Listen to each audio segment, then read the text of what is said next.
6,000 piso, 3 taon na sahod. Kunin mo at umalis ka sa aking bangka. Apo, sabi mo 3 taon na sahod ay buwanang ibibigay. At may quarterly na dibidendo. Dibidendo. Narinig niyo ba? Isang kumakain sa akin. Sa aking munting anak. Naglalakas loob ka pang makipag-usap sa may-ari ng barko tungkol sa hati. Sa pagkain at tirahan. Aking naaalala lahat. Yung mga gamot na ininom ni nanay nitong mga taon. Hindi rin naman ako nagkulang sa pagtustos. Kung tutuusin, may utang ka pa rin sa akin. Ako ay nakatira sa lumang bahay na iniwan ng lolo ko. Na siya ring lumang bahay. Kadalasan ako ang nagluluto ng pagkain. Para sa gamot ng ina ko. May mga resibo ng bayad sa ospital. Ikaw ang nagbabayad para sa akin. Maaga namatay ang tatay mo. Kung hindi dahil sa akin ang kuya ko. Tinanggap kayo bilang mga ulila at biyuda. Nakarating ka na sa ganitong edad. Ano na ang nangyari sa bayad sa pinsala ng ama? Anong bayad? Nagkaroon ng aksidente ang ama sa pabrika ng cold chain. Dapat ay may bayad dito. Alam lang ng ina na ikaw ang nagbabantay dito. Naubos na ito noon pa. Saan napunta ang pera? Nasa pagpapagamot ng nanay mo. Nag-aaral ka. Kayo ng nanay mo kumakain at umiinom. Alin dito ang walang bayad? Ngayon, matigas na ang iyong pakpak. Ngayon, sinisiyasat mo ako. Ipakita mo sa kanya ang orihinal na resibo. Sino ang may opinyon? Tumayo at magsalita. 6,000. Bayad na ang sahod. 6,000 ay maaaring kunin. Bayad na pero walang pirma. Dahil sa dagat. Maraming tao sa pantalan. Linyu. Maging malinaw ka sa isang bagay. Ang kargamento sa pantalan na ito. Kailangan may mailakas ng loob na tumanggap para kumita. Umalis ka sa aking bangka. Kahit na makuha mo ang ginto, hindi mo ito maiaabot sa pampang. Ang 6,000 ito ay bahagi ng bayad. Ang natitirang sahod at bonus. At ang bayad ng ama mo. Magkano ang utang? Sa susunod, batay sa resibo ang bayad. Sinusubukan mong takutin ako. Hindi ito panggagambala. Ito ay paalala sa'yo.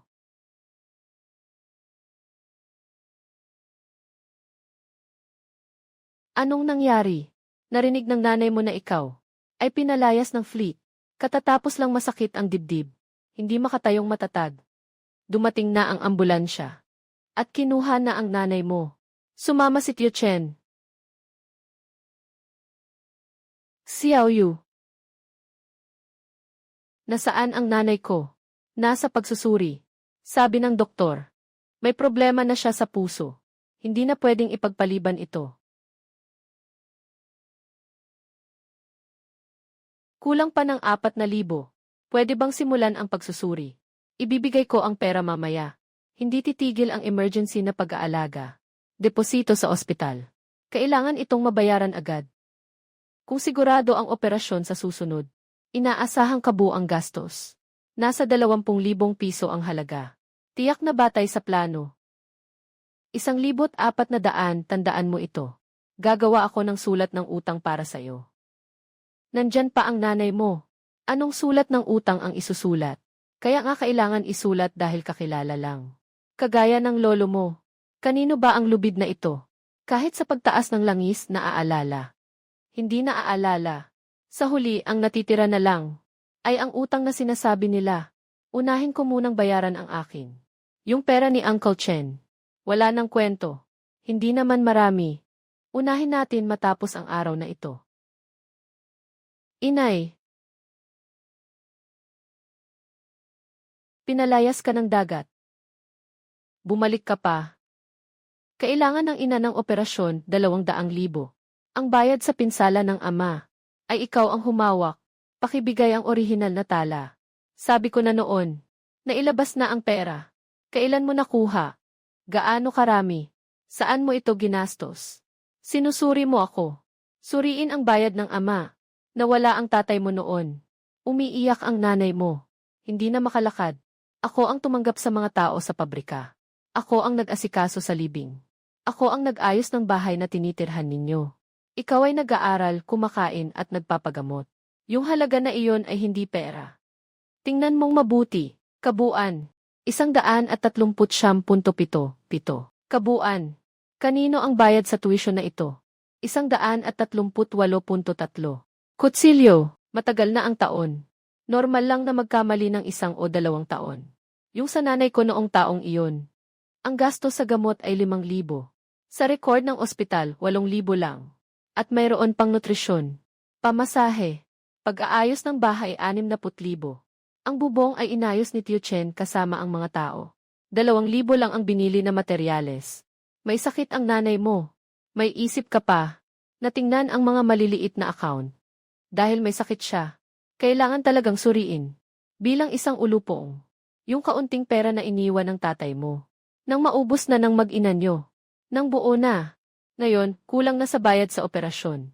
Ngayon ay lumalapit ka sa akin. Hindi ba't sa hinaharap ikaw? Mag-asawa at magkaanak. Kailangan din akong gumastos. Makinig kayong lahat. Inalagaan ko ang pamangkin ko ng 3 taon. Hindi lang siya nagpapasalamat. Sinabi pa niyang kinuha ko ang bayad ng tatay niya. Unahin mo ang nanay mo. Huwag nang palakihin ang usapan. Talagang tinulungan ka ng boss Hai sa mga nakaraang taon. Tumulong siya sa pamilya mo. Tumulong.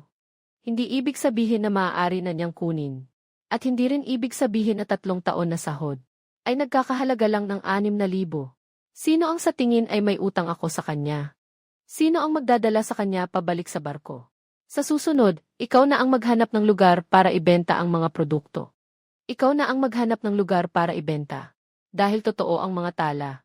Bigyan mo ako ng kopya. Bakit naman? Hindi ba't sinabi mo na bawat sentimo ay ginastos para sa atin, Dithi? Wala akong obligasyong ibigay sa'yo. Huwag mo akong sisihin. Kung maghahanap ka ng orihinal na tala, hanapin mo. Sarado na ang Haitian Cold Chain Factory. Nawala na ang mga tao. May umalis, may nagkawatak-watak. Mga bagay na 8 taon na ang nakalipas. Saan mo ito hahanapin? Maaari bang suriin ang kompensasyon sa aksidente sa trabaho? Kailangan ng patunay ng pagkakakilanlan, relasyon sa kamag-anak, at formal na aplikasyon. Dito, may bibigay lang namin sa iyo ang impormasyon ng contact ng nag-iingat ng mga record. May tala rin ang mga kinatawan na tumatanggap.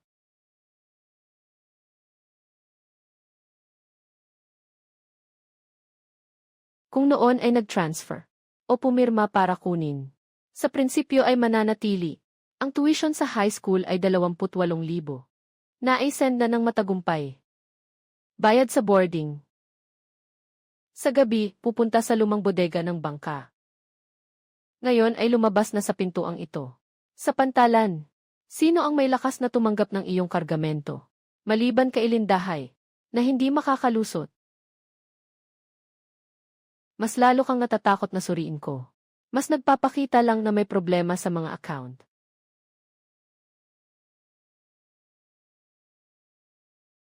Bawasan mo ang pag-inom. 8 taon na ang nakalipas. Nasa Haitian Cold Chain ang tatay mo. Nagtatrabaho sa kompresor. May taga sa kagamitan. Hindi na nailigtas ang tao. Umabot ang kabuang bayad sa pabrika. 42,000. Hiwalay ang gasto sa libing. Nasa sakit ang nanay mo noon. Inutusan ang dagat na manguna. Direktang ilipat ang pera sa kanyang account. Paano mo nalaman? Sumama ako sa kanya. Ang tatay mo at ako ay mga kapatid na lumaki ng magkasama. Nang mangyari ang insidente, nangako akong bantayan kayo. Magmamasid ako. Sabi ni Dagat. Siya ang panganay na kuya. Huwag na akong makialam. At pagkatapos, sa 7 araw matapos matanggap ang bayad, bumili siya ng unang barko. Yung nakaparada ngayon sa lumang barko sa tropa numero 3. Noong time na yon, tinanong ko, saan nanggagaling ang ganong kalaking pera ng Dagat? Sabi niya, nang hiram siya.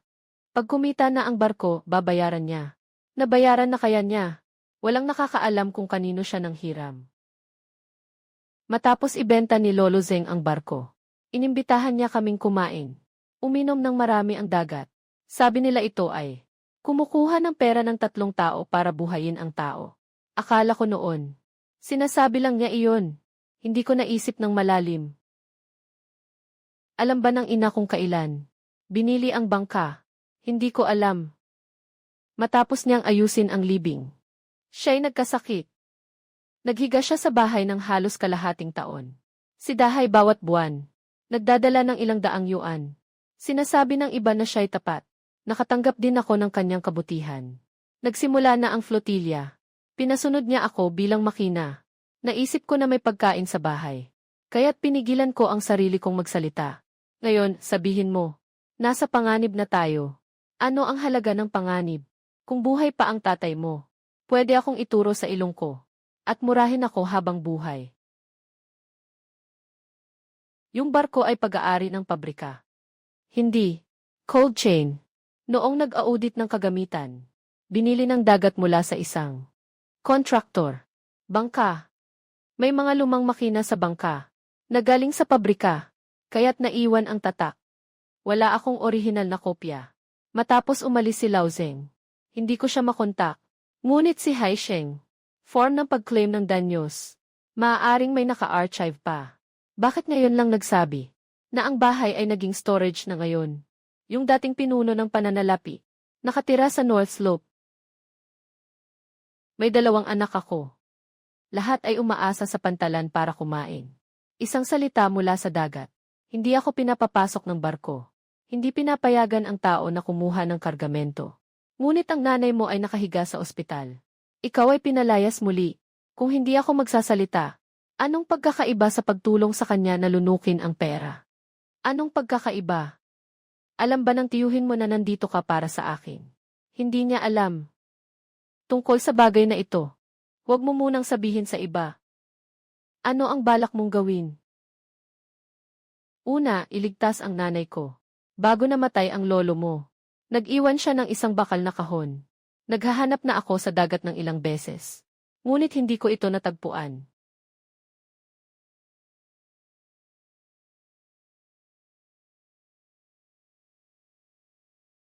Katapusan ng taglamig. Umakyat ang malamig na tubig. Ang mga malalaking alimango ay nagtipon sa ilalim ng daloy. Kailangan tingnan ang hangin. Tingnan ang temperatura. Tingnan ang pagbabalik ng alon.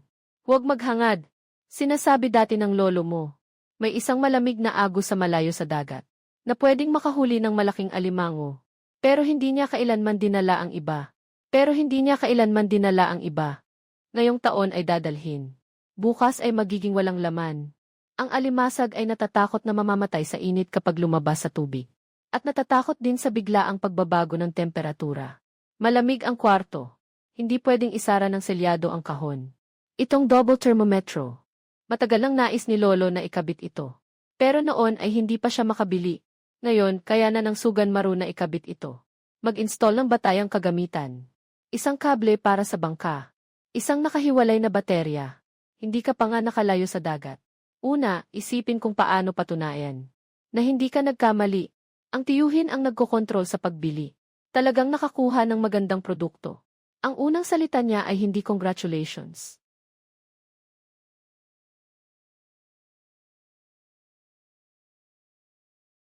Ang makina ay gumagana pa 2 taon na ang nakalipas. Ang malamig na makina ay malamang na hindi na. Kailangan suriin ang lahat ng linya. Ang mga kagamitan sa pagligtas ay expired na rin. Gumawa muna ng listahan. Walang problema sa karapatan sa barko. Ngunit masyado na itong matagal na hindi ginagamit. Host, komunikasyon, maligamam na silid. Bago makapasa, hindi maaaring lumabas sa dagat ng walang pahintulot. Gaano katagal bago masuri? Kumpleto ang mga materyales. Pumasa ang kondisyon ng barko. Pinakamabilis na 5 araw. Hintayin ang unang benta. Si Ginoong Chen ang magagarantiya para sa iyo. Hindi na kailangang isulat ng detalyado. Kung mas kilala, mas dapat malinaw. Kailangan talagang subukan. Baka masunog ang buong linya. Unang biyahe kung puno ang kargamento. Nakatigil ang malamig na makina sa dagat. Mas maraming gastos ng 10 beses kaysa ngayon. 123,723. 123. 123. Talagang handa ka. Lahat ng tornilyo ay may tala. Kung may magsabi na ang barko ay illegal na na-modify, Ito ang magiging batayan ng pagkukumpuni. Sabi ng kapitan ng dagat, ang barkong ito ay bakal na basura lang. Magbibigay siya ng 3,000 at bibigyan ka pa ng trabaho sa dalampasigan. Para sa paglipat, ano ang gagawin pagkatapos bilhin ang barko? Kahit na i-disassemble, kahit na ayusin, wala kang kinalaman dito. Hindi ibebenta.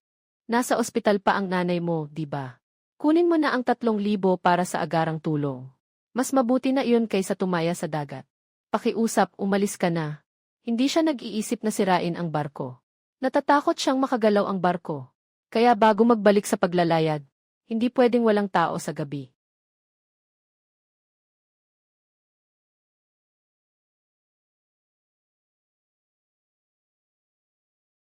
Yelo 0100 na hangganan.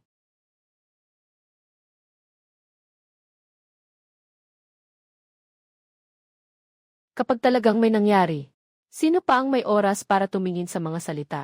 Sa abala, madali itong makaligtaan. Kung makita ng lolo mo, siguradong pagmumultuhin tayo dahil nasira natin ang kanyang bangka. Pagbalik niya, saka na tayo magpapaayos. Unahin muna ang paano makabalik. Nakumpleto na ang pagsusuri ng kagamitan. Ayon sa pamantayan para sa paglalayag, maaari lamang tayong mag-operate sa loob ng pinahihintulutang saklaw. Kapag nakaranas ng malakas na hangin, agad na bumalik. Itinigil ang operasyon ng 5 taon. Kahit sirang barko, sumuong pa rin sa dagat. Gusto mo bang sabihin sa mga bumili? Hindi na kailangang hintayin siyang bumalik. Ipapadala muna ang tao sa likod na bay. Anong gamit ang hawak niya? Anong mga bagay ang inayos niya? Lahat ay nalinaw na.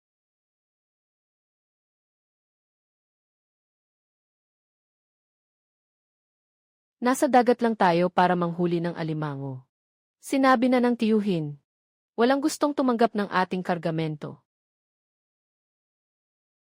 Mas mahalaga ang kargamento. Kailangan pang patunayan kung saan ito galing. Paano ito nakuha?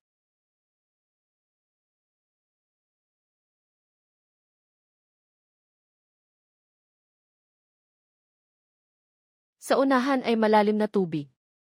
Sigurado ka bang tama ang koordinado? Kailangan mong lumihis ng 1 milya sa silangan. Doon, madaling maipit ang mga dragon sa matigas na ilalim. Madaling maipit ang mga lambat. Masyadong huli ang pagbabalik ng tubig ngayon. Ang malamig na tubig ay aakyat sa mga kanal.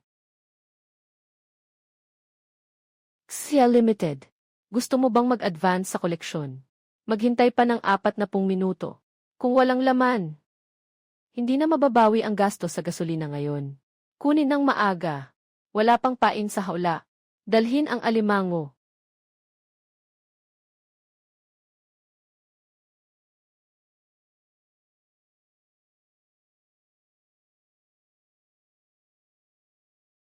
Totoo nga. Ihiwalay muna ang mga maliit at hindi akma sa pamantayan. Ang dalawang ito ay may malaking halaga. Ilagay. Kunin sa merkado. Sabi ng lihim na aklat, huwag mag-iwan.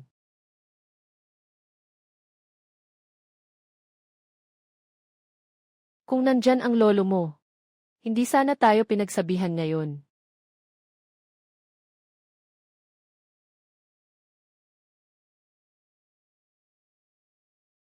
Bangka ng dagat. Hindi pa ako nakapag-alaala ng ganito dati. Kaya gusto niyang sabihin na antas 1 ay antas 1. Gusto niyang sabihin na antas 3 ay antas 3. Wala tayong karapatan sa pagbili. Kailangan nating hayaang magsalita ang produkto. Kahit na ayon sa pinakamababang presyo sa pantalan. Sapat na iyon para sa deposito ng operasyon. Ang kondisyon ay may kukuha. Dapat ito ay first class na kalakal, Kahit ang malaking barko ng dagat, bihirang makita na ganito kaayos. Walang problema sa kalakal. Ang presyo ay ayon sa first class ngayon. Pasensya na. Puno na ang malamig na imbakan, hindi na makasakay.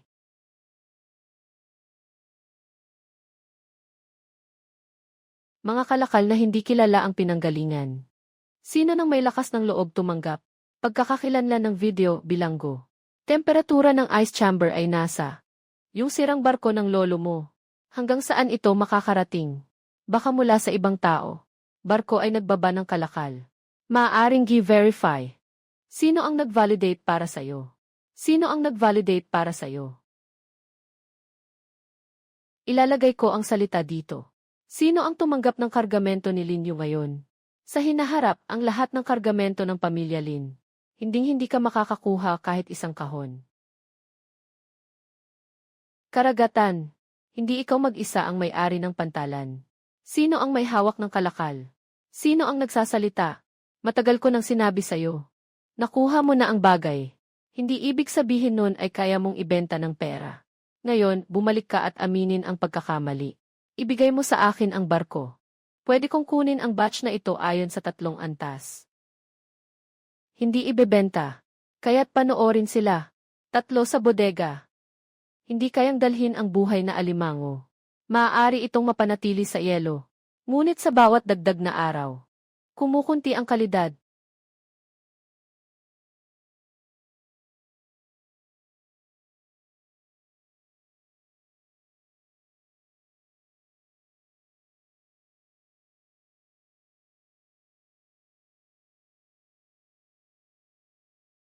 Huwag maghintay na mawala ang alimango. Naunang napaso ang tao. Unang tingnan ang temperatura. Nakikinig sila sa dagat. Hindi sigurado kung ibebenta. Dalhin ang resibo ng hospital.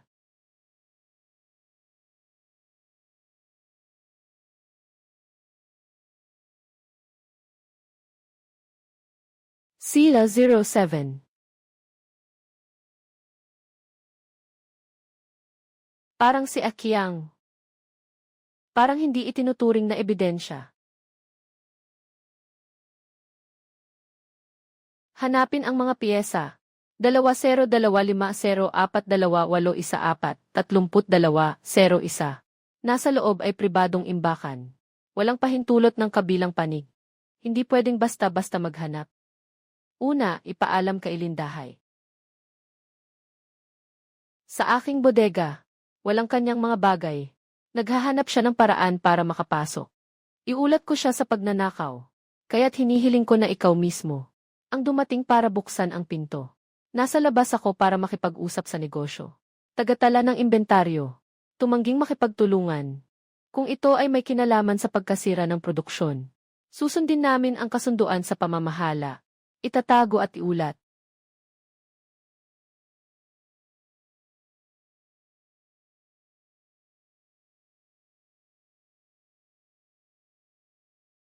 Hindi ko ito inilagay. Sino ang nagdala nito? Si Akiang.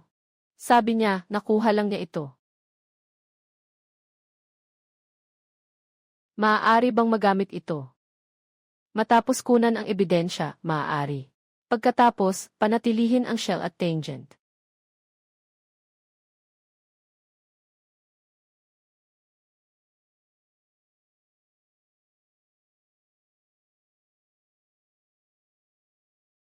Kung sasabihin na, binabaan ng mamimili ang presyo. Ipipilit ito. Mas mabuti pa kaysa buong barko. Na sinasabing gawa-gawa ang datos. Konti na lang. Hindi konti na lang. 1-0, 3. 1-0 yelo. 2 yelo.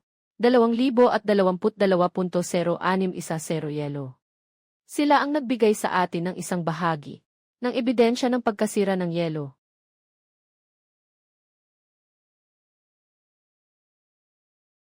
Narinig kong may hawak kang isang batch ng mataas na kalidad na king crab. Gusto magbenta. Bukas ng umaga, dalhin ang kumpleto. I record ang pinagmulan. Para sa inspeksyon sa labas.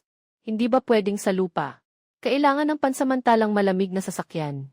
Kailangan ng reservation para sa daungan. Hindi makakuha ngayon. Gamitin agad ang tuldok. Maaaring magpatuloy ang record ng ice chamber. Taon. Taon.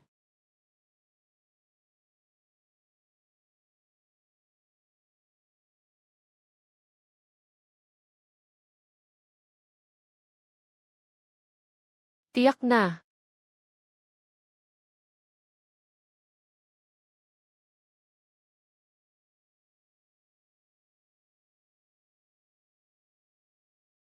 Isa sa mga tao sa dagat. Nasa unahan ang barko. Huminto upang suriin ang kargamento. Pakisabi ang pagkakakilanlan. At ang batayan ng pagsusuri. Gusto nilang ipahinto tayo. Isang paghinto, hindi tiyak na mapapanatili ang kargamento. Ang Zulanghaw ay nasa legal na daanan. Napilitang huminto ng isang bangka na walang marka. Nakaon na ang record.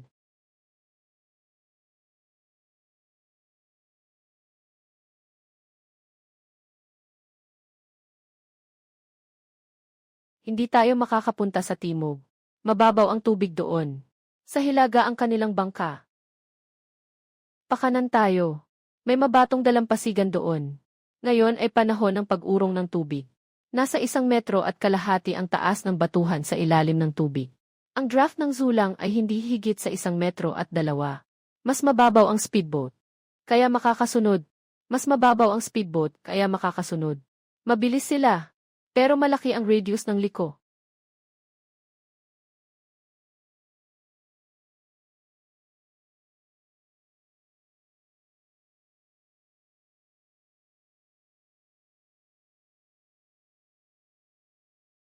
Tandaan ng lolo mo ang agos na ito. Nagsulat siya tungkol dito. Ang madilim na agos ay hindi para ipakita ang lakas. Para sa kaligtasan kapag wala ng ibang paraan.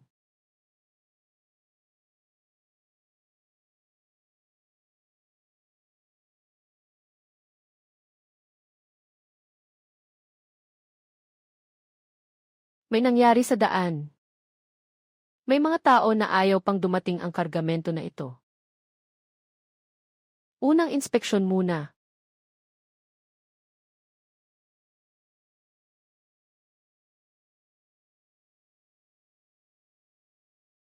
Hindi mo sinasabi. Maaaring hindi namin makita ang dahilan. Ang mga abnormalidad ay nakatala sa kasalukuyang record. Pagkatapos maipirma ang kontrata, madidiscover pa rin ito. Ikalawang antas.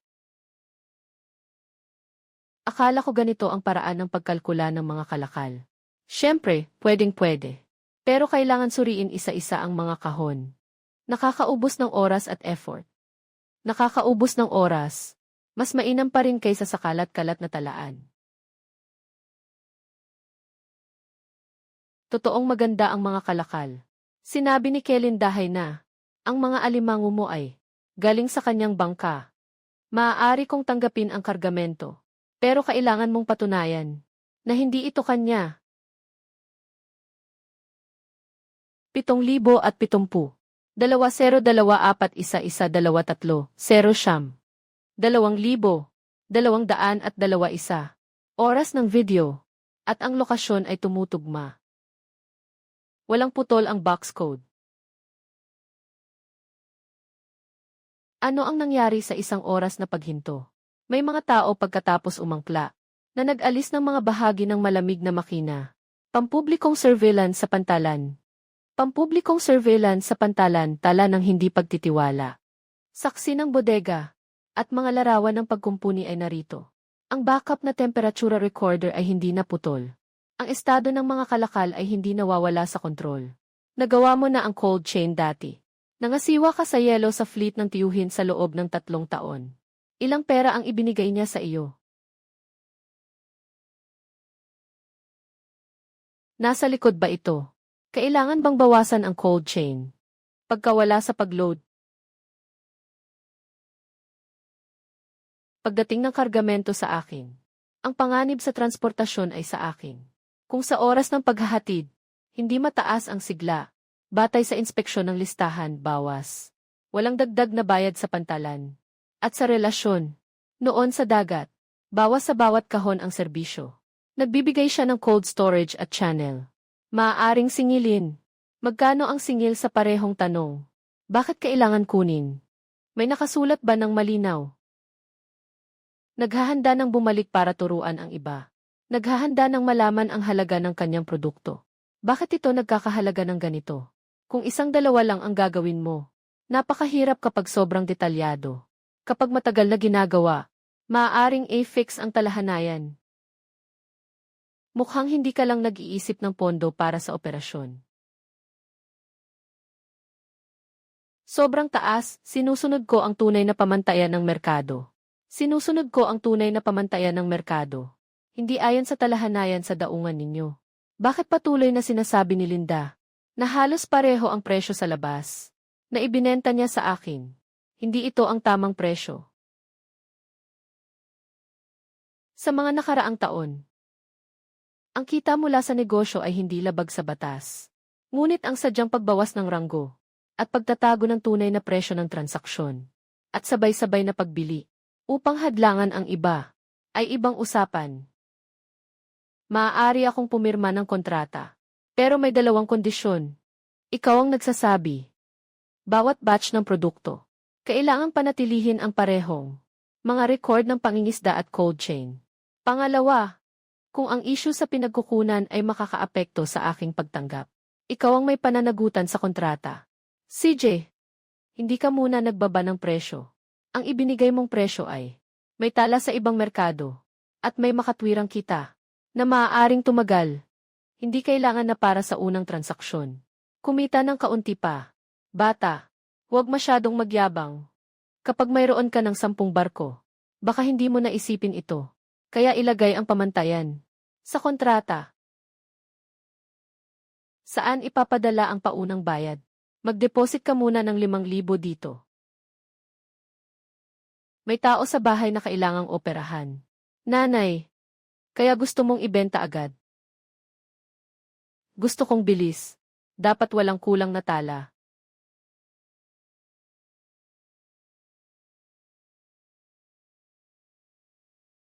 Si Linda ay hindi marunong. Ganon na lang ba ang pag-uusap? Alam, ang susunod na kargamento. Patuloy akong tumatanggap, ngunit kailangan mong tiyakin ang ligtas na paghahatid.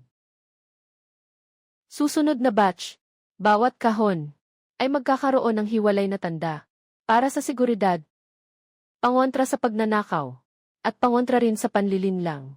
3 araw pagkatapos maipadala ang unang batch ng king crab, muling lumarga ang bangka na tsunami.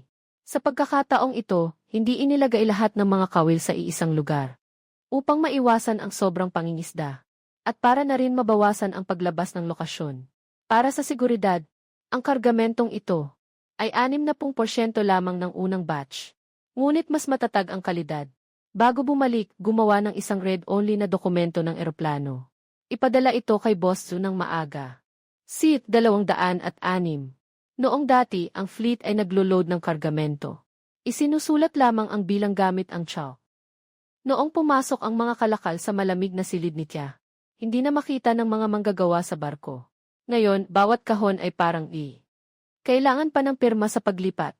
Bandang 11:00 ng gabi. Nagniningning ang ilaw sa deck minsan. Ako at si Tia Chen. Nagtago sa isang abandonadong kubo sa kabilang panig. Tumingin sa surveillance gamit ang cellphone. Sanay si Akyang nabuksan ang ice chamber.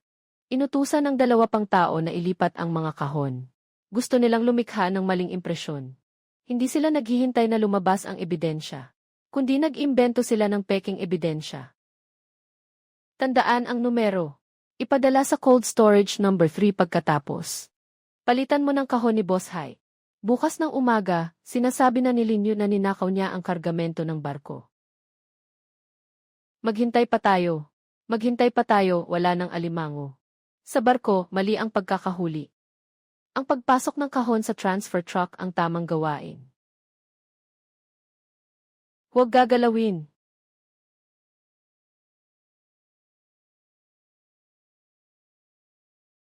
Sino ang nagpasok sa inyo dito? Ihatid sa malamig na imbakan numero 3. Palitan ng kahon ni Boss Hai. Bukas ng umaga, sabihin na si Linyu ang nagnakaw ng kargamento ng fleet. Nakikinig lang ako sa utos na ilipat ang kahon. Sino ang nag-utos? Si Boss Hai.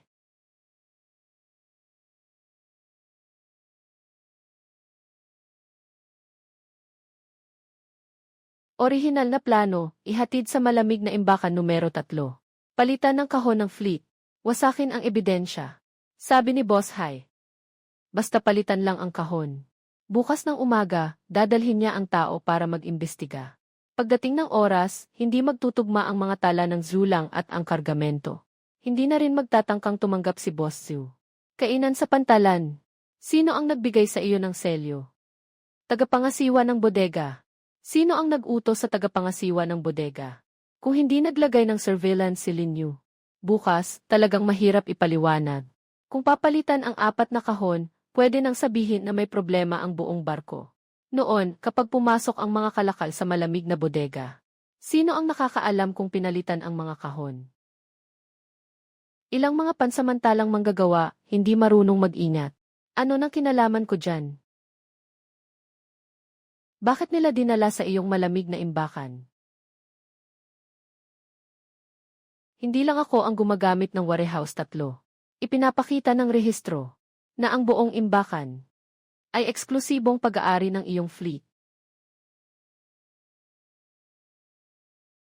Gusto rin nilang ipasa sa akin ang kasalanan. Sino ang nagbigay sa iyo ng pera? Sabihin, may video at recording sa lugar. Suriin ayon sa proseso. Walang sinuman ang dapat magbanta sa saksi ng pribado. Nakasave ba ang video? 3 kopya ng backup. Kaya tuloy ang kooperasyon. Pagkatapos ng insidente ng pagnanakaw ng alimango, tahimik ang pantalan sa loob ng 2 araw. Sinasabi lang ni Lindahay sa labas na si Ikiang ay kumilos ng mag-isa. Naalis na siya sa barko. Ang presyo sa punto ng pagbili, 3 oras.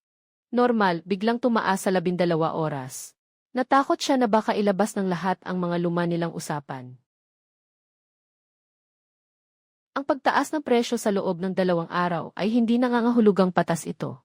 Balak kong simulan ang pagsusuri mula sa aking sariling tala.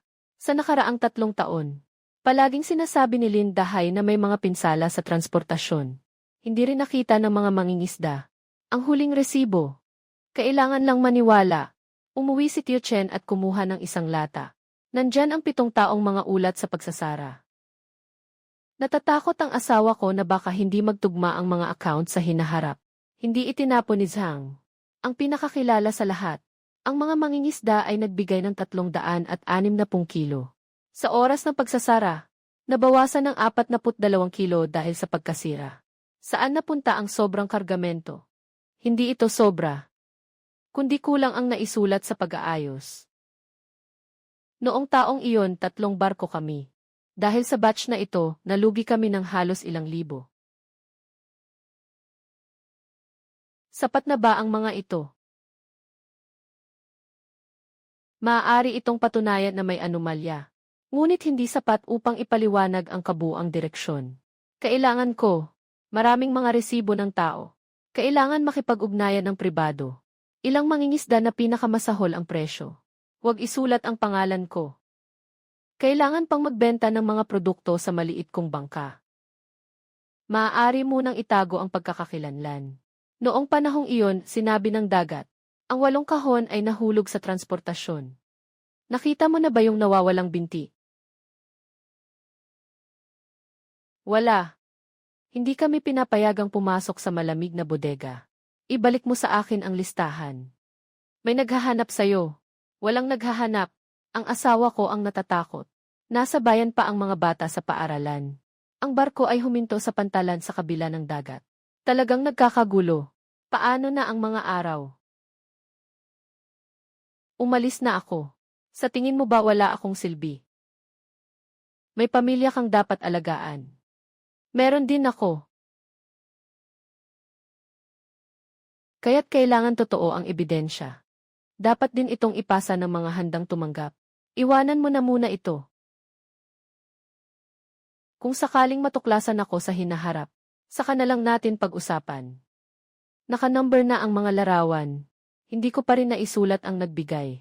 Alam ko, ang katahimikan sa daungan ay hindi lahat takot. Ang pinakamahalagang materyal, mula kay Boss Ziu. Saan nagmula ang espesyal na kargamento? Pinagsamang paghahatid ng 3 barko. Mayroon akong mga litrato ng mga box code noon. Sapat na ito upang ituro ang susunod na hakbang. Na-scan at na-number ko ang lahat ng orihinal na dokumento. Nakaimbak ng hiwalay. Kailan ito ilalabas? Kapag ang mga ebidensya ay nagkakasalungat. Sinabi na ng dagat sa pantalan na nagmamanipula ka ng presyo. Hayaan mo siyang magsalita. Ang panlilinlang gamit ang lumang presyo sa mga tao ngayon ay isa sa kanyang mga karaniwang taktika. Mayroong nag-ulat gamit ang totoong pangalan. Zulanghao. Mayroong iligal na pagbabago at labag sa batas na pangingisda. Bukas ng umaga. Sasailalim sa pagsusuri ang mga bangka. Bangkang Zulang. Nakatanggap ng pansamantalang abiso ng paghinto. Kailangan ng kumpletong dokumentasyon at mga araw ng trabaho. Walang laman ang yelo sa bodega. Kailangan ng kumpletong dokumentasyon, walang laman ang yelo sa bodega. Huwag gagalawin habang nakahinto ang operasyon. Mga pangunahing bahagi ng makina at condenser. Para hindi malito kapag nag-inspeksyon. Pwede bang linisin ang itsura? Pwede. Pero mag-picture muna. Bukas na mismo ang mag-inspeksyon ang mag-check. Kumusta ang kalagayan ngayon? Kailangan may katumbas. Basta may isang tala sa blangkong bahagi. Saka ilalagay ng tao ang lahat ng tanong. Sa loob ng bakanting espasyo. Bawat araw na humihinto ang wave, lalong dumarami ang puwaang. Sa sumunod na araw, ang tagapangasiwa ng pantalan. Dalhin ang mga tagasuri sa barko. Detalyado ang nilalaman ng ulat. Palitan ang mataas na kapangyarihang makina. Nasa kumpletong video ng pagkumpuni. Ang makina ay tanging inangat para sa inspeksyon. Walang pagbabago sa numero mula simula hanggang wakas. Mas marami ang mga larawan na pinutol ang konteksto. Mas madali itong ihambing sa kumpletong tala. Bangkang pinagsama-sama. Sino ang mananagot kung may mangyaring aksidente? Para rin ito sa kaligtasan ng pantalan. Nakuha ko ang kumpletong landas ng 2 beses na paglalayag. Nandoon ang lahat ng mga punto ng operasyon. Nasa loob ito ng pampublikong pahintulot. Hindi ito pumasok sa bawal na pangingisda. Nagpatuloy ang pagsusuri ng 3 oras. Bakit palaging pinananatili ang orihinal na datos sa bawat pagsusuri? Hindi pa nabebenta ang unang batch. Sabi ng tito ko, ninakaw daw. Pagsusuri sa alon. Sa pagsusuri sa alon, bihirang makakita ng doble temperatura sa karaniwang bangka.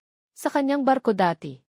Lahat ng problema sa ice chest ay sinasagot ng mangingisda. Sabi ni Lindahay, sino ang nagkamali sa operasyon? Kailangan siyang aminin. Ang orihinal na record ay kumpleto. Maaaring matrace.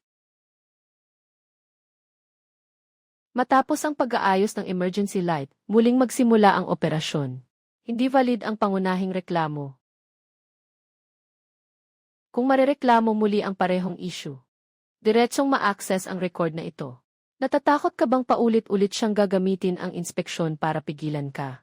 Hindi na pwedeng maghintay ang operasyon ng ina. Sa bawat araw na huminto ang Zulang, mayroong aktwal na pagkalugi. Walang problema sa mga dokumento. Magpapatuloy ang kontrata. Natiyak niyo na ba? Ang barko niyang iyon ay huminto ng 5 taon. Dahil sa matagal na hindi paggamit, kailangan ng pagsusuri. Nagawa ang kumpletong pagsusuri sa muling paglipad. Pagsusuri. Ang pagkukumpuni ay hindi katumbas ng iligal na pagbabago. At ang alimasag na hari. Sino ang nakakaalam kung ito ay ninakaw mula sa ibang lugar? Kontrobersya sa pagnanakaw ng alimasag. Mayroon ng mga video at tala ng insidente. Kung mayroon kang ebidensya ng pagnanakaw ng kargamento mula sa Zulanghao, maari nang isumite. Walang ebidensya. Huwag magbigay ng konklusyon sa lugar ng inspeksyon. Nakasulat sa ulat ng reklamo ang mga piyesa na iyong inayos. Mga modelo ng piyesa at ang pangkalahatang ruta ng paglabas.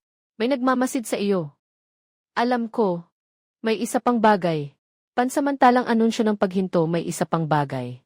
Pansamantalang anunsyo ng paghinto. Si Lindahay ay naghahanda na tawagin ang mga may-ari ng barko at mangingisda sa isang pulong. Sasabihin niya na ikaw ay nakipag-ugnayan sa mga dayuhang negosyante para magtaas ng presyo. Sinisira ang kaayusan sa lokal na pagbili. Kailan? Sa hapon mamaya. Pipilitin niya akong isuko ang aking ina. O pipilitin akong isuko ang pampublikong lugar sa pantalan. Nakumpirma na ang iskedul ng operasyon. Kailangan bayaran ang halaga bago maghapon bukas.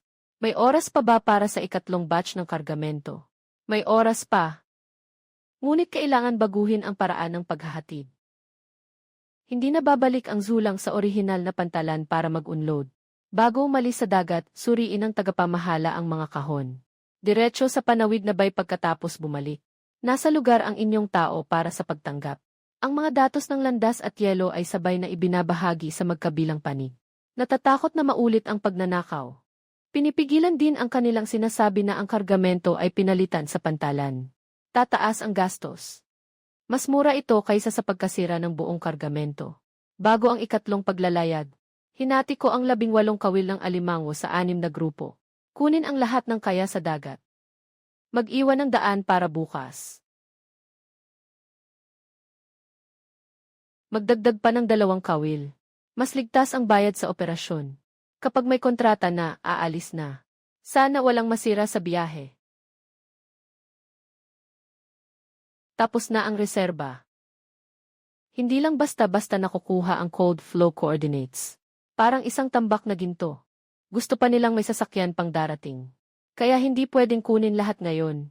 Habang pauwi ang tugtog ng alon. Walang nakasalubong na speedboat. Pero may hangin at alon sa dagat.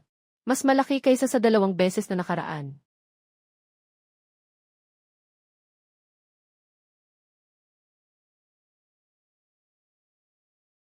Pagsusuri ng mga kalakal sa labas. Nagtapos lamang ng 1:00 ng umaga. Unang batch ng natitirang bayad. Ikalawang batch ng bayad sa kalakal. At ang ikatlong batch ng paunang pagsasaayos. Matapos ibawas ang utang sa transportasyon at mga kinakailangang gastos.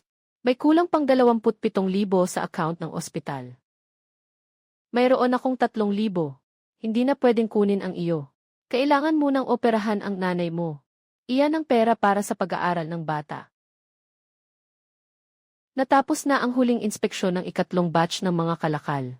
Maaari nang bayaran ng buo. Hindi na kailangang maghintay hanggang sa susunod na araw. Walang problema sa mga kalakal at talaan. Wala akong dahilan para pilitin kang magbayad sa loob ng 1 araw. Sa wakas, nakabuo na ng 200,000. Walang kahit 1 sentimo dito na nagmula sa awa. Bawat sentimo ay may katumbas na ruta ng paglalayag. Timbang ng kargamento. Temperatura ng yelo at formal na kontrata. Saan galing ang pera? Pera mula sa pagbebenta ng alimango. Anong uri ng alimango ang maaring maibenta ng 200,000? 3 barko ang laman. Hindi 1 kahon. Huwag mag-alala. Pumunta ka na ba sa dagat na sakop ng lolo mo? Alam mo, bago siya umalis, binanggit niya. Sabi niya, ang dagat na iyon ay makakatulong sa oras ng kagipitan. Maaari rin itong ikamatay. Yuzi, ayaw ng nanay mong ipalit ang buhay mo para sa operasyon. Nakahanda na ang mga papeles ng barko. Na-review na ang panahon at ruta. Nandito rin si Uncle Chen. Hindi ka papayagan ni Lindahay. Hindi talaga. Kaya mas kailangan mong linawin ang lahat ng bayarin. Kailangan mong makipagkita sa kanya. Hintayin mong makapasok ka sa operating room. Huwag kang makipag-away sa kanya. Hindi ako makikipaglaban. Paano ka mananalo? May ebidensya akong sasabihin. Kung may anumang nangyayari, tawagan mo agad.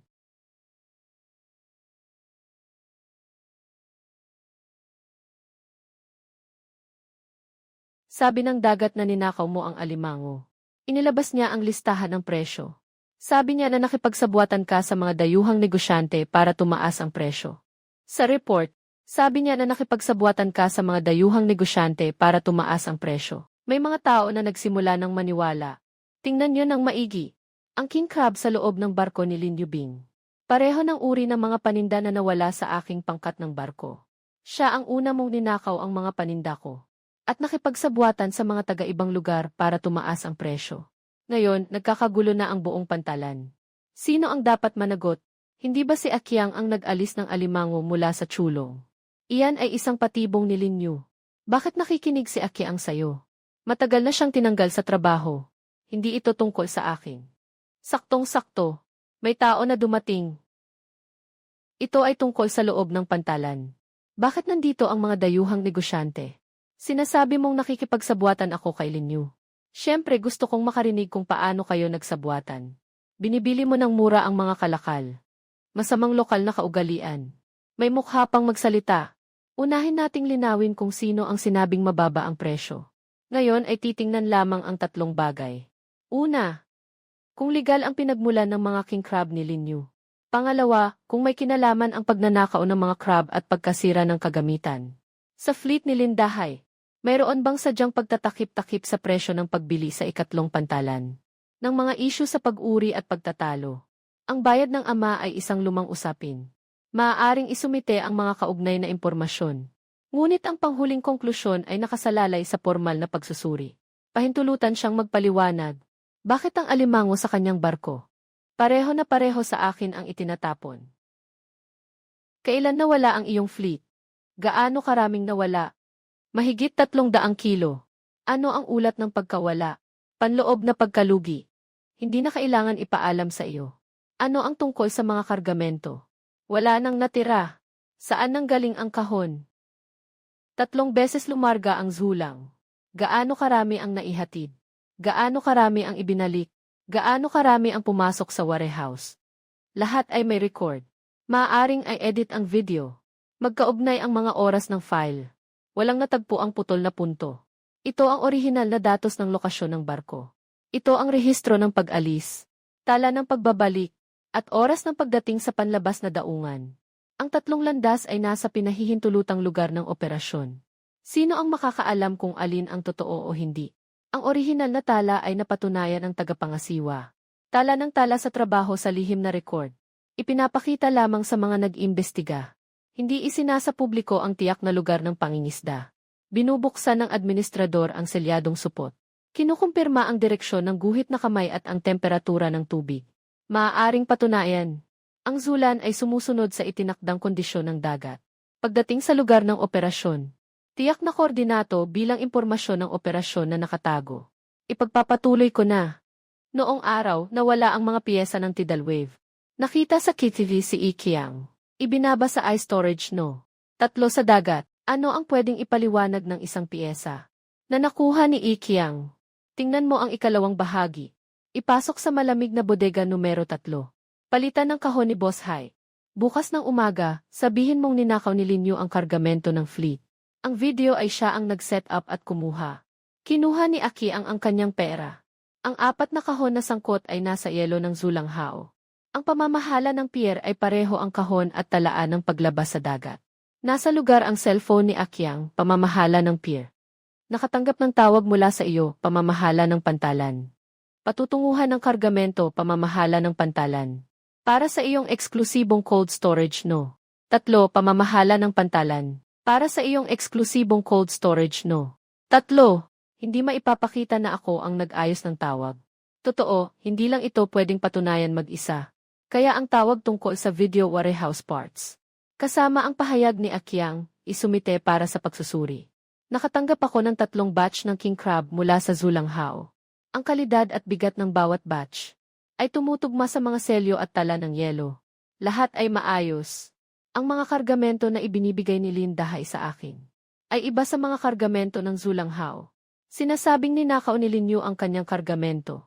Walang anumang orihinal na numero ng barko at suporta sa record ng pagkawala. Stable ang mga specifications ng cargo sa Zulang Hao. Nakatutok ang oras ng pangingisda. Nagnanakaw ng ilang kahon mula sa iba't ibang batch. Pamamahala sa pantalan, nagnanakaw ng ilang kahon mula sa iba't ibang batch. Pamamahala sa pantalan, hindi makagawa ng ganitong tuloy-tuloy. Hindi makagawa ng ganitong tuloy-tuloy, pamamahala sa pantalan. Kurba ng enerhiya at temperatura, pamamahala sa pantalan. Kahit na ang produkto ay kanya. Nagmamanipula pa rin siya ng presyo. Sangguni ang alimango mula sa ibang lugar. Ang presyo sa unang antas ay ganito. Sinasadya ni Zucheng na magtaas ng presyo para makuha ang produkto. Si Linyu ang nangunguna sa pagsira sa presyo sa pantalan. Mula ngayon, lahat ay lalampasan ang lokal na mga punto ng pagbili. Sino ang dapat humawak sa panganib ng transportasyon ng malamig na imbakan? Petsa. Ano? Basahin mo ang petsa sa kaliwang ibabang sulok. Yung quotation na hawak niya ay mula 2 taon na ang nakalipas. Presyo mula 2 taon na ang nakalipas. Bakit ito ang ginamit para sa presyo ng kargamento ngayon? Para sa transportasyon at pag-aaksaya. Titingnan mo lang ang benta, hindi kasama ang gastos. Maaari itong isama. Transportasyon ng malamig na kadena. Ang makatarungang kita ay maaaring buksan para sa pagkalkula. Ngayon, tingnan muna ang antas. Ang mga produktong dagat ay muling irerepaso pagkatapos ilagay sa malamig na imbakan. May mga tumaas at may mga bumaba. Normal lang. Ang tatlong alimango ay maaaring bumaba ng grado. Ang sira ay maaaring bumaba ng grado. Biglang naging espesyal na pagpipilian mula sa ikatlong antas pagkatapos pumasok sa bodega. Turuan mo nga ako kung paano mo ito inaalagaan. Kahit na malaman mo ang pagkakaiba ng presyo, ano naman ang mangyayari? Kayo ng nanay mo ay nagutom na mula pa noong 8 taon na ang nakalipas. Ako ang mag-aasikaso ng burol ninyo. Gagamot at susuportahan kita sa pag-aaral. Ngayon, nakikipagtulungan ka sa mga dayuhan para sirain ang negosyo ko. Ito ay tawag na kawalang utang na loob. Karagatan. Yung 420,000 na kabayaran noon. Hindi naman ginastos para kinagilan at Xiaoyu. Sobrang uminom ka na. Anong kalokohan ang sinasabi mo? Ako ang sumama sa'yo noon para kunin ang pera. 7 araw mamaya. Ito rin ang unang bangka na binili ko kasama ka. Chen Laosan, nakalimutan mo ba kung sino ang nagbigay sa iyo ng trabaho sa mga nakaraang taon? Hayaan mong matapos ng saksi. Noong araw na kinuha mo ang bayad, nandoon ako. Nagbayad ang Haisheng Cold Chain Factory ng 42,000. Karagdagang bayad para sa libing. May sakit si Gilan. Inaasahan kong ikaw ang humawak nito. Pagkatapos ng 7 araw, bibilhin mo mula kay Lao Zeng ang isang lumang second-hand na bangka na mailuma at malamig na makina. Sa kabuuang halaga na 38,000. Hindi marunong sumulat si Lao Zeng. Ako ang tumulong sa pag-fill up ng resibo. Pumirma ako sa bahagi ng mga saksi. Ano ang maipapakita ng kopya? Sino ang nakakaalam kung ito ay peke? Kaya may opisyal na record pa. Ang dokumentong ito ay hindi ang hatol sa lugar ng insidente. Ngunit sapat na ito upang patunayan ang bayad danyos. Ngunit pinangunahan ito ni Lindahay. At ang kanyang mga naunang pahayag. Walang bayad na danyos. O kaunti lamang. Hindi totoo. Iningatan ko para sa kanila. At talagang nagastos din. Nasaan ang gastos? Sabi mo, naubos na ang pera. Ipakita ang totoong resibo. Sobrang tagal na ng taon, sino pa ang nag-iingat? Hindi ba't ginamit mo ang libro ng mga account bilang patunay kanina? Iyon ay batay sa alaala ko.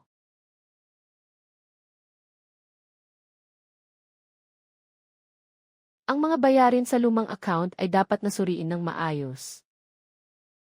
Ngayon, pag-usapan natin ang mga itim na account ng pantalan. Tungkol sa kargamentong ito, alam ko. Sa barko, malinaw na puro malalaking sukat. Nang nagsettle, sinabing kalahati ay nawawala. Meron din ako dito. Sa parehong araw, lahat ng aking unang antas na kalakal ay naging pangalawang antas. Talaan ng presyo. Palaging sinasabi na bumagsak ang presyo sa ibang lugar. Ngunit pagkatapos ng ilang araw, nagpapalit siya ng bagong sasakyan. Pinapayagan ang kita sa negosyo. Cold chain. Dapat isama ang artipisyal na transportasyon at pagkasira. Pero ipinakita mo na sa mangingisda ang luma ng presyo sa merkado. Sinasadyang itaas ang mataas na kalidad o binababa ang mababang kalidad. At ginagamit ang tunay na kalidad para sa panlabas na kalakalan. Hindi nagmumula ang pagkakaiba sa presyo sa negosyo, kundi sa hindi malinaw na impormasyon. At sa sabay-sabay na pagpipilit sa presyo. Ganon ang ginagawa ng lahat ng mamimili sa pantalan. Huwag basta-basta magsalita si Boss Hai. Ikaw ang nagtakda ng presyo. Kami ay sumusunod lamang. Ito ay ang pang-araw-araw na listahan ng presyo. Ito rin ay ibinibigay ng opisina ng fleet. Saan ibebenta ang mga kalakal ninyo kung wala ako? Sino ang nagtayo ng cold storage? Sino ang naghanap ng sasakyan? Kaya ang makatwirang serbisyo ay maaaring singilin. Ngunit hindi maaaring gamitin ang kakulangan ng stock upang pilitin ang tao na tanggapin ang peking antas. Itigil. Ang kontrobersyal na pagbili na kontrolado ni Lindahay ay kalahok sa pampublikong kalakalan. Kaugnay na mga account at mga tala ng batch ng malamig na imbakan. Agad na isil para sa pagsusuri. Pamamahala ng daungan, agad na isil at suriin. Sino ang may lakas ng loob na isil ang aking mga account? Puok ng daungan at pampublikong sistema ng kalakalan. Mayroong kasunduan sa pamamahala. Ang mga pinagtatalo ng account ay hindi maaaring ilipat hanggang matapos ang pagsusuri. Ito ay pang-aagaw. Mahigpit ang pamamahala ng daungan. Dokken. Maaari kang maghain ng pagtutol ayon sa batas. Kailan mo sinimulang suriin ang mga ito? Nang ilapag mo ang 6,000 piso sa ibabaw ng bangka. Kung alam ko lang, hindi ko dapat pinayagan kayong mag-ina na mabuhay hanggang ngayon.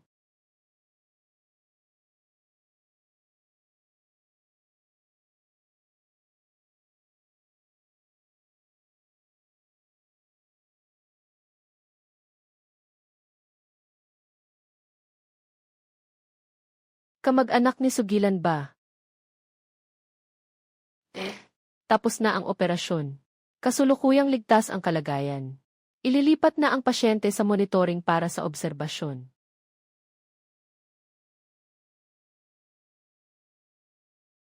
Tumingin ako sa dagat.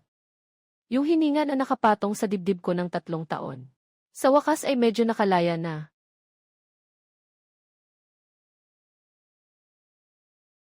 Maayos ang operasyon. Nasaan ang pantalan? Naihatid na ang ebidensya. Nasaktan ka ba ng dagat? Hindi. Nanalo ka ba? Nasa proseso pa ng investigasyon.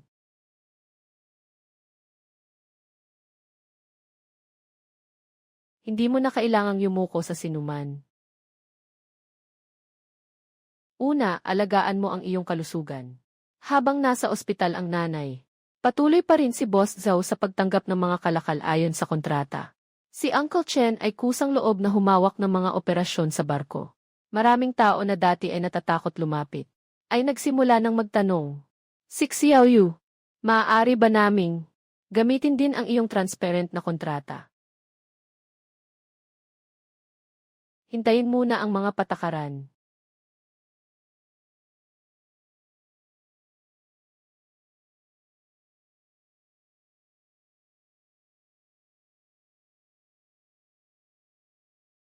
Paliwanag sa tunay na pangalan. Paliwanag sa tunay na pangalan, dati ay hindi ko masabi. Dati ay hindi ko masabi. Natakot akong walang mabentang bangka.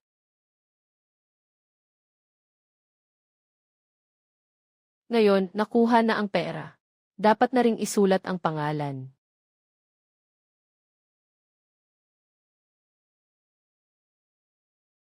Ang sahod na hindi nabayaran dati.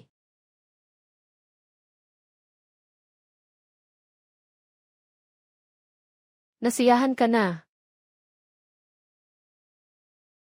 Kukunin ko ang mga kagamitan. Ang pera ng tatay mo ay susuriin. Ibibigay din ang sweldo sa'yo. Kukunin ko ang bahagi ng bayarin sa pantalan. Sabihin mo na lang, huwag mo nang suriin. Kanino mo sinasabi? Tagapangasiwa. Zhao Cheng. At yung mga mangingisda na nagsumite ng dokumento. Naipasa na ang ebidensya. Hindi ko na pwedeng withdraw. Piliting mong ipilit si Tio. Anong nagawa mo? Ipapasa sa alituntunin. Hahaha, mga patakaran. Noong panahon ko, wala akong bangka o pera. Sino ang nagsabi sa akin ng mga patakaran? Kung hindi ako naging matigas, matagal na akong nakain.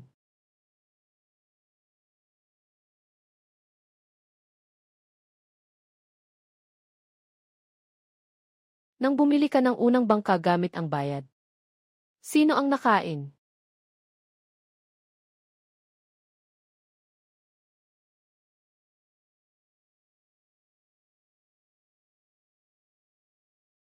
Si Gilan ay lalabas ng ospital bukas. Una, mag-recover ka muna bago umuwi. Yung bangka, titigil ng 1 araw. Paano ang kontrata? Sang-ayon si Boss Zhu na ipagpaliban. Sunduin mo ang nanay mo pa uwi. Mas mahalaga ito kaysa sa hindi makabenta ng 1 araw. Babayaran pa rin ang sahod para sa araw na ito. Mukhang tunay ka ng boss ngayon.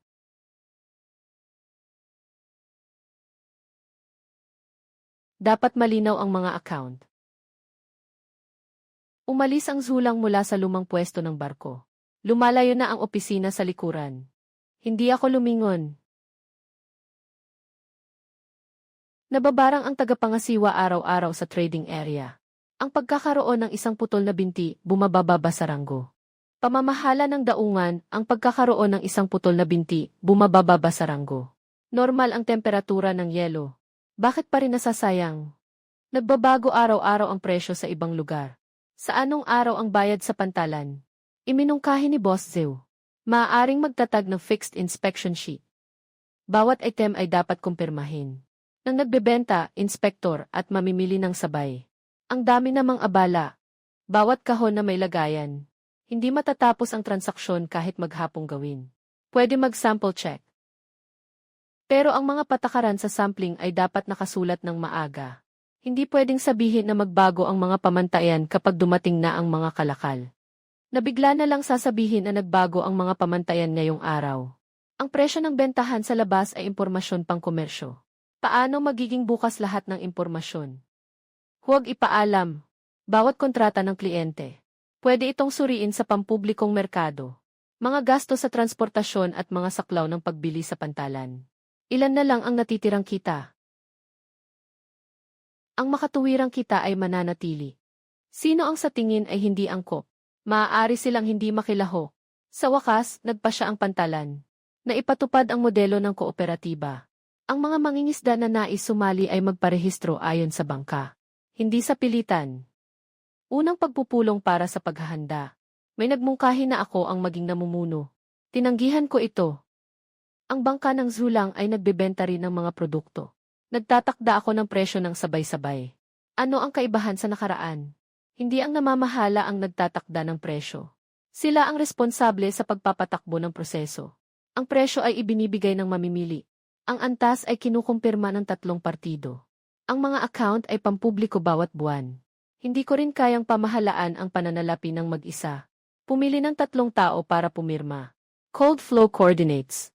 Hindi ito bahagi ng pampublikong yaman ng kooperatiba. Walang sinuman ang nag-utos sa iyo na ibigay ito. Ngunit ang kaligtasan sa dagat at ang legal na saklaw ay maaaring sanain. Ang pulong ay tumagal ng 3 oras. Sa huli, 17 artikulo ang naisulat sa mga alituntunin. Ako ay nahalal bilang unang tagapangasiwa na may 1 taong termino. Ang mga account ay ilalabas buwan-buwan. Maaari bang tanggalin ang tagapangasiwa? Nasa mga alituntunin ito. Kung may kasunduan ang 2/3 ng mga miyembro, maaaring palitan ng maaga. Ayos lang. Ang kahon na ito ay buong antas 1. Ngunit ito ay nawala ng 1 paa.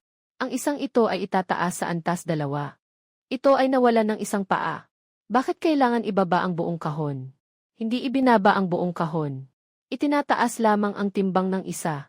Tingnan mo, ang ibang alimango ay first class pa rin.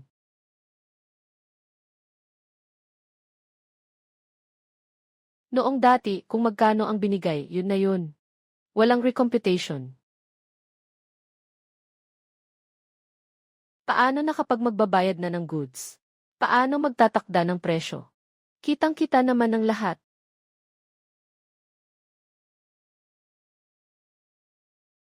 Madalas pa rin silang abala.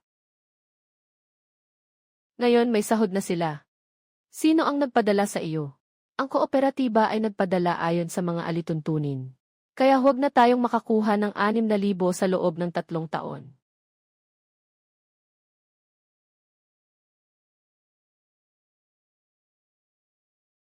Isang taon mamaya, mula sa 12 bangka ang kooperatiba, ay tumaas sa 31 bangka. Si Boss Zhou ay hindi na ang nag-iisang nagbebenta. Record ng malamig na agos ng dagat. Matapos maayos ang bayad pinsala ng ama, binalik ng ina ang pondo na pag-aari ng pamilya. Angkop na pondo. Una niyang binayaran ang deposito na inutang ni Tio Chen, at ang utang sa pagpapagawa ng barko. Hinati niya ang natitirang bahagi para sa panggagamot na pondo, at para sa pondo ng pagpapalawak ng chasing wave. Noong una, ayaw kong gamitin ang bayad pinsala para sa pagpapagawa ng barko. Ang perang ito ay para sa iyo talaga, tatay. Iniwan niya ito sa pamamagitan ng kanyang buhay. Hindi dapat ang unang nakabili ng bangka ay ang dagat. Dapat ikaw. Pwede ba akong makapasok sa kooperatiba para magtrabaho? Sundin ang proseso ng aplikasyon. Isulat ang mga nakaraang pangyayari ng malinaw. Anong mga kwalifikasyon ang kailangan para sa posisyon? Ano ang dapat punan? Hindi mo ba ako kinamumuhian? Naisubmit na ang ebidensya. Nagawa na rin ang responsibilidad. Maaari bang manatili sa daungan sa hinaharap? Hindi lang ako ang makakapagsabi. Ibabahagi ko lang sa mga miyembro. Pagtatasa ng ligtas na ruta, pagsusuri ng temperatura ng tubig, at mga pamamaraan ng pagsunod sa record. Walang pampublikong impormasyon tungkol sa pangunahing koordinado ng lolo. Nakatago ang koordinado. Huwag matakot sa sinumang magsabi na ikaw ay may itinatagong impormasyon. Maaaring magturo ng karanasan. Tiyak na pangisdaan ay impormasyon sa pamamahala ng Zulanghao. Ano ang kaibahan nito sa dagat noon? Ginagamit niya ang karapatan sa pagbili para pilitin ang lahat na maghatid. Ako wala. Pwede kayong sumali sa kooperatiba. O hindi na kailangang sumali. Pwede kayong magbenta kay Boss Zew. O sa iba. Ang mga patakaran ay patas. Hindi nangangahulugang lahat. Kailangang ibigay ang lahat ng baraha. Isinulat ang mga salitang ito sa talaan ng pagsasanay ng kooperatiba. 5:00 ng umaga. Unti-unting umaalis ang mga barko. 223.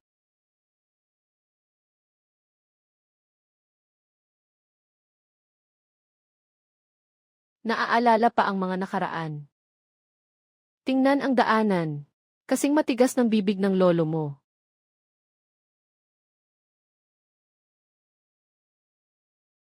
Bumalik ka na para kumain. Naiintindihan. Huwag maging sakim. Nakasulat sa lihim na aklat. Ang mga hakbang na ito na tila abala ay naging ugali na sa bawat paglalayag. Hindi ito para makipag-away sa sinuman anumang oras, kundit bawat kahon ng kalakal ay may pinagmulan.